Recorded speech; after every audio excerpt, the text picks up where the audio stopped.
एक सीट की चर्चा और भी ज्यादा इसलिए हो रही है क्योंकि शालीमार बाग सीट जहां से रेखा गुप्ता साल 2022 में पार्षद बनी थी,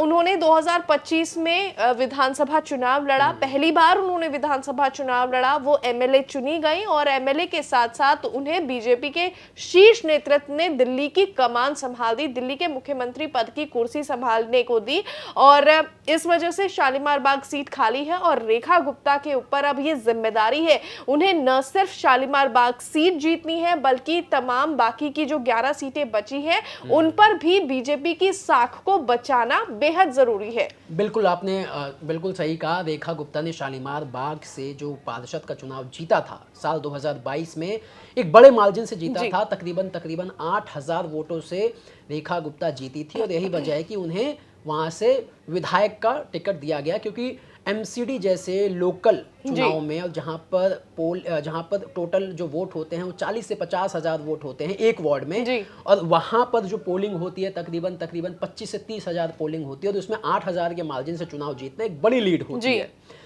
और यही वजह है कि रेखा गुप्ता को वहां से विधायकी का टिकट दिया गया। अब वो सीट खाली है तो वहां पर एक और दबाव इसलिए भी होगा क्योंकि रेखा गुप्ता ने बहुत बड़े मार्जिन से चुनाव जीता और अगर वहां पर इस मार्जिन को तो बरकरार रखना ही है और कोशिश ये होगी कि इससे ज़्यादा जो है मार्जिन इस बार के बाईपोल में बढ़ाया जाए, क्योंकि खुद रेखा गुप्ता सीएम हैं।